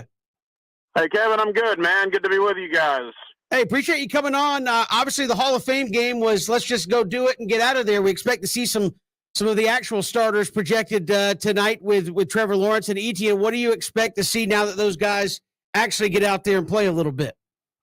Yeah, I think it's the right decision, man. We've talked a lot about it on my show down here in Jacksonville this week. A lot of Jaguar fans did not want to see Trevor Lawrence play. They said, bottle him up, throw him out there against Washington week 1. Look, this isn't Tom Brady, right? This isn't Joe Montana. The guy had 12 touchdowns and 17 picks last year. You combine that with the fact that they brought in an entire new offensive unit with Christian Kirk and Zay Jones, Evan Ingram. He hasn't played a game with Etienne since their college days at Clemson. So you got to give these guys some chemistry, man. You got to build a rapport with them. And I just did not think it was going to be a good idea to throw them out there week 1 without any preseason reps. They're going to get some preseason reps tonight. Look, I don't think it's going to be too crazy. I don't think they're going to play more than a couple of series, but I applaud Doug Peterson for understanding that Lawrence needs some work with the new guys that they brought in. You mentioned Etienne. We obviously have not seen him yet. One of the great running backs in recent college football history. How does he fit in? Is the idea to use him as a primary running back and a receiver, obviously, given what he did at Clemson? And what are the expectations for Etienne? I'll tell you, BJ, it's pretty crazy, man. Etienne has been really good in camp. Now, he has not played a football game against an opposing team since the Liz Frank foot injury last preseason against New Orleans. So that's what I'm most interested in seeing tonight. Let him get a couple of touches. I want to see how he responds to getting hit. He's gotten some friendly fire in practice. They had a pretty physical practice last Sunday. So, again, this will be the first time he's getting tackled by guys that aren't in the same locker room as he. So how does the foot respond? But I got to tell you, he has been the star of training camp. Call it a Deebo Samuel-esque role, whatever you want to call it. But they have been getting him the ball in all sorts of different varieties, in the backfield, out wide, you name it, they've done it. And I think you'll begin to see some of that tonight. I expect Etienne, if healthy, to be an offensive weapon for this team and Doug Peterson's offense. Ryan, speaking of just encores, when you're talking about what they was able to do from I guess the Hall of Fame game, Travon Walker, all eyes are gonna be on him. Number 1 overall pick. I mean, I saw the long arm sag about 100 times from last week to this week. But how has he looked in camp? And obviously, he knows that every single week is gonna be all eyes on him. Gonna get better tackle play as the games go on. But early impressions of him, and obviously had a good debut in a Hall of Fame game. Yeah, Ben, look, I mean, I was an Aiden Hutchinson guy. I wanted Aiden Hutchinson here. I think I came on and talked to you guys about that before the draft, and I'm man enough to know that when I was wrong, and I think I'm already wrong, and we've only seen Travon Walker play 1 preseason game. That guy is a beast. In practice, he has looked the part. He's one of the first guys out there, one of the last guys to leave. He's working with Josh Allen every single day, seemingly, and last week, his first NFL snap, he gets a roughing the passer penalty, which was a terrible call, but he got to the quarterback on the first play of his NFL career. He got a sack. He batted a ball at the line of scrimmage. He is just a disruptive force there. Like you said, it's going to get tougher as we start seeing him play against starting caliber talent like you should see tonight against Cleveland. But I love everything about Travon Walker. And, boy, if he reaches, half of his potential, he is going to be a good player here in Jacksonville. And for certain positions, Ryan, how do you kind of merit that out? Because obviously social media is going to take everything and run, man. Like, Travon Walker's already on the trajectory to Canton here after the first week. But as you said, one going up against what you're going to see in the regular season. I'm not even talking about just him in general, but how do you judge guys when especially at this point, you're seeing base defenses, you're seeing base offenses, you're seeing guys that are probably out there going, I'm just trying not to get hurt so I can play in the regular season. How do you judge performances from guys that you want to see a step forward when this isn't necessarily what it's going to be like when it's week 1? Yeah, that's fair, Kevin. The one thing I will say, though, the tackle he went up against last week had started, I think, 30 games in the NFL, so he was an NFL caliber offensive tackle. And when Travon Walker blew him up on the first play of the game, you would think that would have lit a fire under him. No, Walker beat him the entire first quarter. I think he didn't have an answer for Travon Walker. So Walker did all he could in preseason game number 1 to show he deserved being the number 1 pick. But you make a fair point. It is preseason. We're not really going to know until they step on the field against Washington on September 11th. But what we have to go on in practice, what we have to go on in the game last week in Canton, you could not ask for more that Travon Walker has shown us to this point, and hopefully that continues tonight against Cleveland. When you look at the offensive line, I know there's some depth there. You had some additions. Are starting positions set? Are there still some uncertainties there? What's kind of the latest with the depth chart along the offensive line here as we, I guess, for Jacksonville, enter their second preseason game? That's a great point. You know, you talk about bringing in all the wide receivers, the running back, getting Trevor Lawrence, all these weapons. Well, that doesn't mean anything if you don't block for the guy, if you don't give the guy time to utilize those weapons. Cam Robinson is the left tackle. They gave him a big contract extension in the offseason. Cam Robinson might be having his best training camp. It's been interesting inside. Tyler Shatley has been with the team for, 7 or 8 years, has been a backup center, a rotation guy, has come in when Brandon Linder was hurt in the past.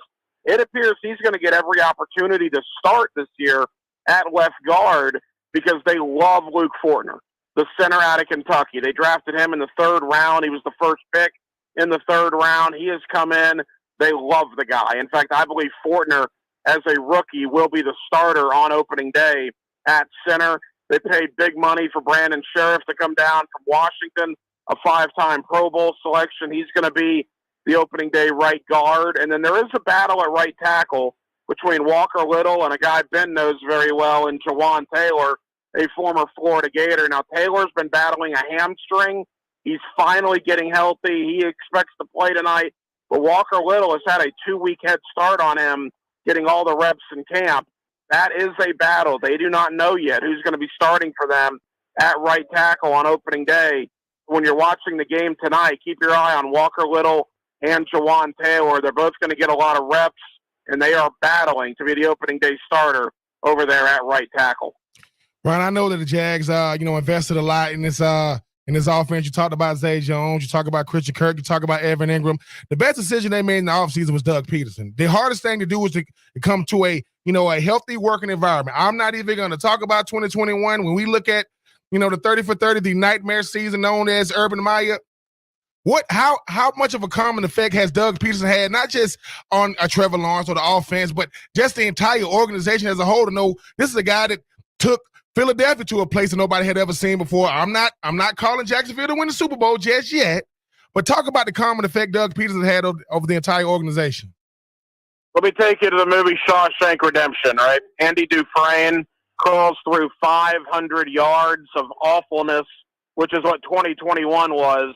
But at the end of that, he comes out free on the outside, raises his hand in the air when the rain comes falling down. I mean, that's not too far from the truth, guys, here in Jacksonville. It was a nightmare. It was a disaster last year. Doug Peterson has come in, calmed the waters, and just used common freaking sense, right? He knows how to coach the NFL. He knows NFL players. He knows their bodies. He knows what he can put them through in camp, what he can't put them through in camp. He knows the personnel to surround these guys with. It's just nice to have some normalcy here, not, wake up every morning and this coach is at a bar in Cincinnati, or this coach is accused of kicking this kicker, or this coach is yelling at a wide receiver, or this coach is hiring a guy that was fired for racial issues in college. I mean, it was a comedy of just stupid, unbelievable, moronic things last year. And it's been so nice that Doug Peterson is here now, and just calming influence. That's what I can say most about him, a calming influence. And I think he's going to have a big impact on Trevor Lawrence. Remember what he did with Carson Wentz in Philadelphia, and Doug Peterson replaced Chip Kelly in Philadelphia. So he knows what it's like to replace a high-profile guy with a young quarterback. He gets another opportunity to do that here in Jacksonville. Ryan Green, 1010XL, joining us. And Ryan, away from the Jags, speaking of kind of the circus, Deshaun Watson, as we understand it, expected to start tonight for the Browns. This is kind of the first spot that he's going to show up on a field. What kind of reception do you think he's going to get in Jacksonville, albeit a preseason game when a lot of people think he should not be playing this season? Oh, yeah, there'll be a lot of boo birds tonight. There's no question about that. And I had a couple of guys on from Cleveland on my show to kind of look at the Browns side of this game. They expect Watson to play a couple of series, and he really needs to, guys. I mean, the bottom line, he hasn't played since December 2020. Right? They gave him $250 million in a contract. As of right now, he's suspended until mid-October. That could obviously change to a longer suspension. But based on what we know now, the 6-game suspension, you got to get him some work. You can't go from December 2020 to October 2022 not playing a competitive football game and just say, all right, have at it. Week 7, you're in. That's not going to work. So I don't blame Cleveland for playing him. They got to get Jacoby Brissett ready as well. But I'll tell you something that was fascinating. I don't know if it'll happen, but one of my guys in Cleveland told me this on my show last night. If Watson gets suspended for a year, don't be surprised if Cleveland doesn't snoop around Jimmy Garoppolo. Look, Myles Garrett's not getting any younger. Amari Cooper's not getting any younger. Kareem Hunt's going to be a free agent after this year. You can't just have a mulligan of a season. The NFL doesn't work that way. And if Cleveland thinks they have a roster to win and they think Jimmy Garoppolo is a better option than Jacoby Brissett if Watson gets popped for an entire year, Cleveland, at least Cleveland media that I had on, think they might be in the running to make a move for Garoppolo before the season starts. Wow, Jacksonville and Cleveland tonight. Ryan Green, our guest. Ryan, appreciate the time. Thanks so much. Hey, fellas, have a great weekend, man. Anytime. Appreciate it. Ryan Green joining us here, 1010XL in Jacksonville, Jags and Browns. Preseason game number 1 for Cleveland, preseason game number 2 for Jacksonville. We've got more to come here. It is 3 and Out all across the Southern Pigskin Radio Network.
Good to have you back. Here it is, 3 and Out on the Southern Pigskin Radio Network. Kevin Thomas here, BJ Bennett, and Ben Troop. A lot more to come here on the show as we count you down towards the Braves and the Marlins coming up a little bit later tonight, 5:25. We'll have pregame coverage for you as the Bravos start 4 games in 3 days against the Miami Marlins. So that coming up a little bit later tonight. Braves, of course, trying to claw back against those New York Mets. But as I mentioned earlier in the show, Braves are in the top 6 best records in all of Major League Baseball. Unfortunately, so are the Mets, so are the Phillies. So 3 of the top 6 records in Major League Baseball all reside there in the National League East. We'll come back. We'll count you down towards the Braves and the Marlins right here. It's 3 and Out on the Southern Pigskin Radio Network, streaming live, ESPNCoastal.com.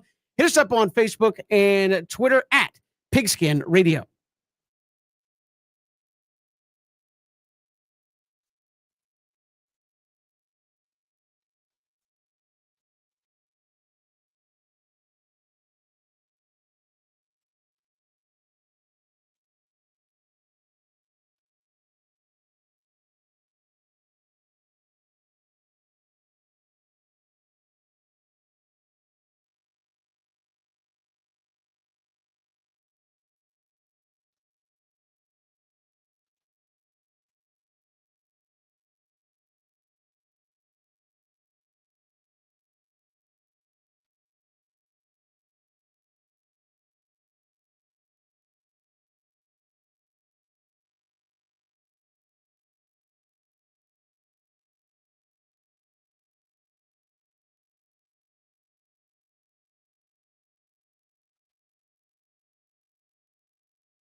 counting you down towards Braves and Marlins.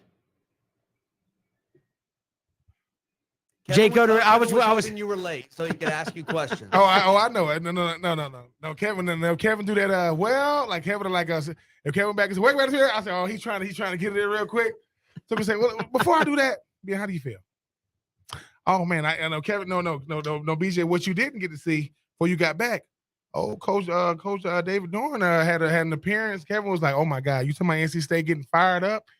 He like, let's go to the tape. Coach David Dorn at AC Media Days.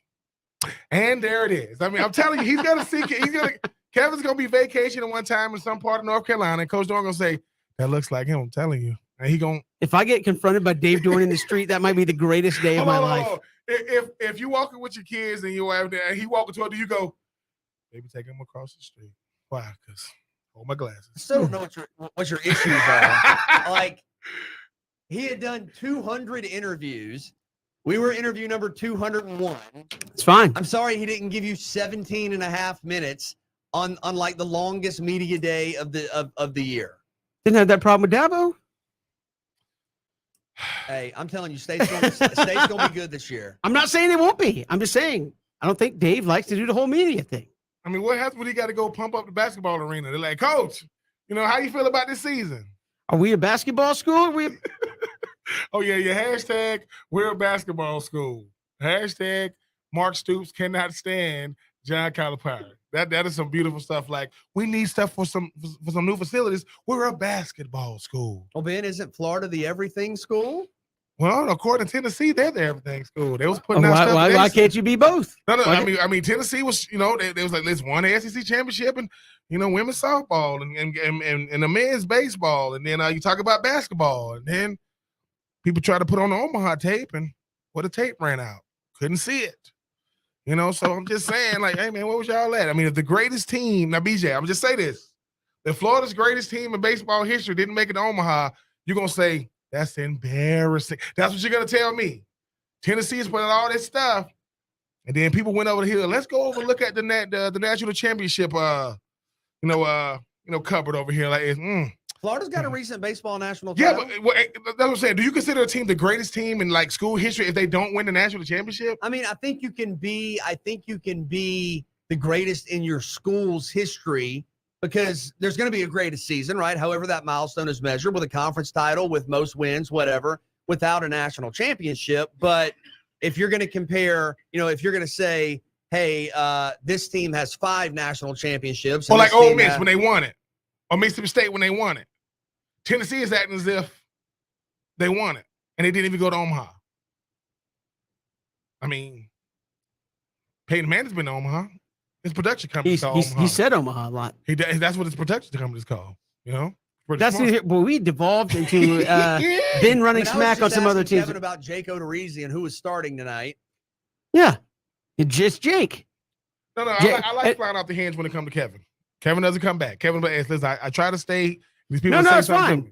I just appreciate that Ben is subtly on a Friday still coming from the side to jab Tennessee. And no, I'm not coming from the side. You think it'd be the, like, what do you think is crazy? Tennessee saying that that's the greatest team in baseball history, or Kevin's son's not liking macaroni and cheese? Wait, Tennessee said their team was the greatest team. Did you hear what I said second? Kevin's sons don't like macaroni and cheese. I mean, I'm still stuck on what you told me from SEC Media Days. What? That Will Levis puts mayonnaise in his coffee. He did it in an interview. I cannot emotionally process that. What is it? You don't like mayonnaise? I can't look, man. You don't like whole milk? No, listen. You don't like sour cream? No, I don't like look. I like coffee, okay? Uh-huh. Now I'm not saying I like coffee like PJ, PJ is drinking coffee all the time. I like Christian's drinking coffee all the time. I like coffee. You can put different things in coffee. You can put the creamer, you can put the various flavors, right? The flavored creamer. Kevin's looking at me like I want to talk about the Braves. I don't know. I don't drink coffee, so I'm like, there's nothing for me to say. I'm just saying you can put a whole bunch of sugar in your coffee, but mayonnaise? I don't even know what flavor profile you're going for with I mean, that. I don't know. Like from a texture stand, like what happens when that hits your lip? I don't know. Mayonnaise? I mean, mayonnaise is good, but I don't know if I'm putting it in my coffee. Mayonnaise? I can't do the mayonnaise. But you will put salsa on I just can't uncooked vegetables. and give them to your children and offer it to, I'm sorry. I yes. thought y'all. No. I'm just saying, like you say you love, I just can't do mayonnaise. what about whole milk? No, I don't like whole milk. And yes, the commercial from the Super Bowl still gives me still makes me shake. What was that? A couple Super Bowls ago? No. I like the fact that you come to my house saying, dude, you got whole milk in your refrigerator? Yeah, like in my refrigerator. Did we have a debate with Christian and Kevin and everybody about like what was yours, Kevin? The milk that you prefer? Oh, skim or 2% is fine. Either one. Anything above that, it starts getting chunky and lumpy. That's what I'm saying. Is the chunky milk? That cream in there is like. The chunky milk. I have a hard time with that. Like it's making me shake a little. It's almost like it's curdled or something. I would tell. I mean, BJ, that's like, fine. dude, I just can't do it. No, I'm just saying. Listen, this is weird facts about Kevin Thomas that y'all didn't know. For y'all You who like didn't know, crunchy peanut butter? I think it really serves no purpose. I love crunchy peanut. Crunchy peanut butter is peanut butter for the lazy. BJ, what do you think? Like, whoa. Well, no, Pause. it is because crunchy What? peanut butter is that was a heck of a it is. Whoever made the crunchy peanut butter Let's is like, get it right. I'm gonna try, and then like, the heck with it, and just here's what you get. No, That's all it is. Make it all the way. Just Get it saying, cream. like you The got person who made- started yeah, in and the there's like, process yes, of I making love the it. creamy peanut Yeah. butter. Got tired and of you it. just didn't finish. I Yeah. love it, and they got extra crunchy. Get right. They have extra crunchy. Yes, come on. You know what it is. No, BJ. No, these are weird Kevin Thomas facts. Kevin don't believe in double fudge, right? Right. Kevin don't believe. Christian just Kevin don't believe. didn't. Kevin Okay. Kevin don't believe in bowl games. Think it's too many. yet watches all of them. But what is the one thing you think Kevin will stand? I will not take no slander at all. Zero slander. Well, I mean, Kevin normally won't hear any negativity in the preseason about the Braves. This is a weird Kevin Thomas fact. I had to learn this, and Christian learned this the hard way. Y'all were telling me some kind of actor or movie. Tom Hanks does not have bad movies. Like, period. Don't come to me in 1982. Road to Perdition was kind of upsetting. No, it was good. Road to Perdition is good. He's in there with Tommy Gunn and people. That's awesome. Listen, and BJ, listen. You don't want to listen. You don't want to do this with Kevin because Kevin gonna get the. Listen, banger, another banger, Yeah, another look, banger. I'm telling you, you can roll 30, 40 deep before you even get to one that's even questionable. We went to IMDb. He's got like 90 movies. Like you get 40 deep. I'm not like, saying he's not a great. Yeah, he is. Hold on, whoa. Are you trying to say he ain't one of your top actors? Did I say that? No, 'cause I you literally said just it like he- I literally just said I'm not trying to say that. I mean, I'm just saying. I'm saying Kevin is coming at me saying you can go 40, 50, 90. you deep. can. You didn't cry. And You I'm didn't. saying, You didn't. I'm not disagreeing with that. You didn't cry when Wilson went on off into the Pacific or wherever he was. I tried to watch what's that movie called What? with Wilson? Castaway. I tried to watch it the other night. You hold on. You didn't. When Wilson floated off, Yes, did I you know. go? No, jump in the water with him. I'm Right. tired of this Well, movie. the water, the current. What I'm trying to say is I tried Current to watch ticket. that because I hadn't seen it in like a couple years, and to operate my TV, like we have so many different things and apps that have been canceled and changed, and it popped up, and I'm like, oh, I can watch this. And then I thought, oh, you just click on it and it plays. And I clicked on it and it's like, oh, that's $5.99.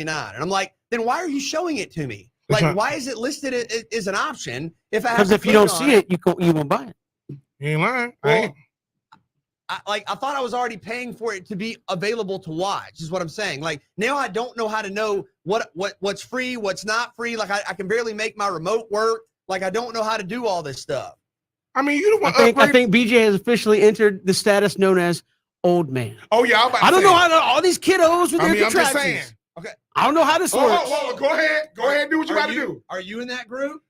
I never said I wasn't, but I know how to get. All I know I'm how to saying- get apps to work on my TV. All I'm saying is in recent weeks, it's become more and more difficult to, with first glance, visceral reaction. So it shut you down with the $6, not doing it. Right. Be able to identify what I can watch and what I can't watch. Hold on. Like if it's on there, Did you shouldn't I go- be able to watch it?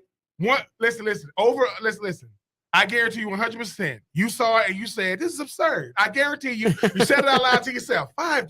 Well, I'm probably already paying something. Another sign of old man. When you just start saying stuff out loud, you're just like $5.99. $5.99. My goodness. All right, so next time it's $5.99, I call you and it's cool and you got it. No, I'm saying Okay. as an old man, I scroll through them things too, and I go whoa. $6 for that. Like I'm not doing it. I get yes, it. I am obsessed with knowing And it'll people. be like, hey, this is $7 and Yeah. you only get to watch it for 8 hours. I know. Hold on. All I'm saying is, I'm like, what? I'm obsessed with people's birthdays. You obsessed with telling people who's older than you that they're older than you. That is your Well, thing. looking around the room, I mean, Kevin, listen. couple Number one, old guys. in number there. one. Number one. We and Kevin sitting on the show on Kevin's birthday. Show's getting ready to end. Kevin's like, that was so and so, so and so. It's my birthday today. See you guys tomorrow.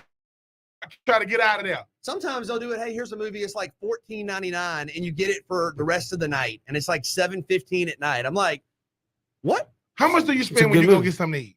Usually. I mean, well, my first goal is try to go to my dad's house, just sneak into pantry and sneak out. I mean, I'm just saying, like, so what shut it down was the kids go, Daddy, we want to eat it. Absolutely not. That cost $6. I go talk. My kids would have bought it, not told me they bought it, and I'm looking at my bill like, what is this $6 simple? Get out. Okay, but yeah, sometimes it's like $12. And my 3-year-old nephew, he know how to use it. So if he see it, I don't care if it's $15. Click, he watch it. I said, what is this? Oh, I'm watching Castaway. Or my son will say, "Hey, I'm playing this game on your phone, and I just spent $60 to get the Heck upgraded yeah. tires." And I go, "Whoa, what do you mean by $60?" And he goes, "Oh, it's like within the game bucks." I'm like, "Are you sure it's within the game bucks?" Listen, I'm not finna say which nephew it was, but these are advanced kids in the Troop household. One of my nephews spent like $300 or something. Oh boy! Listen, and I said, "How did you do that?" He says, "Oh, I just copied the numbers. Copied the numbers off of what? Off the card." Oh. And then I go, I said, "Listen, that's fraud. That's stealing." And I'm gonna call the Alphabet Boys to come holler at you. He told me, what Alphabet Boys? The FBI. There you That's what go. I'm calling to come see you. We'll come back. We'll get you ready for baseball. When we come back, Braves and Marlins 3 and out, Southern Pigskin Radio Network.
Braves and Marlins coming up in just a little bit. Ben, your thoughts?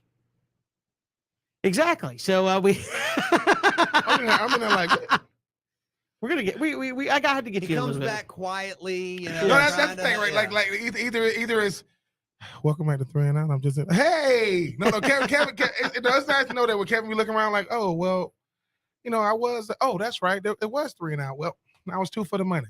You know, I don't know. It's all good. I'm sitting there like this. Where's everybody? Oh, jump up. The Braves tonight in South Florida. First of four in 3 days. Going to have a doubleheader again tomorrow, and we'll see how the Braves maneuver that pitching. Not another day off again. I don't think until maybe late next week. So I got to figure out a way to get that pitching healthy. Max Fried goes on the 7-day concussion protocol. Jake Odorizzi, his second start, of course, right after the trade deadline, he comes over. His first starts against the Mets. Good luck with that. Now you get the Marlins coming up, where the Marlins have been scuffling a little bit. They're a talented team, but very young. Can the Braves take 3 out of 4 this weekend and kind of keep pace with what the Mets are doing? Yeah, you have to. I mean, you have to beat the teams you're better than, and that's Miami. And I think you needed to start tonight with Odorizzi. Listen, I agree with you. To come over to a new team and be told, all right, the Mets in New York with the offense scoring. Like I saw something the other day, they've won like 7 games in a row by 3 runs or more or something. I mean, I understand that's about as tough of a challenge for a debut with a new team as you have, but you're a big part of this team now. And Miami, not as challenging on paper. I mean, I know it's baseball, but I think you need Jake Odorizzi to set the tone tonight. He needs to give you a solid, I think at least 5 and a couple, 6 would be great. Get you into the 7th. Let the bullpen kind of rest a little bit. Hopefully have a shut it down back in where now you have Yates and Iglesias to go along with Jansen and all the other options. But I think it starts with Odorizzi. I think the offense will produce. I think you trust this lineup. Excited to see more Vaughn Grissom. I was going Excited. to say, what's the expectation here game 2? Because obviously you got to be coming off a high in game 1 where it's like, that was about as good as it could go. 2 for 4 homer, single, stolen base. It's like you Ben win. said, relax, be confident, and don't be scared to mess up. Get after it. Yeah, I would think too. I mean, I'm happy that his first game jitters are out the way. You only have one first game, one first day, no matter what you're doing, and he understands that. Hey, you are part of a lineup that you don't have to be the guy, but if you want to be the guy, yeah, it's always a night for that.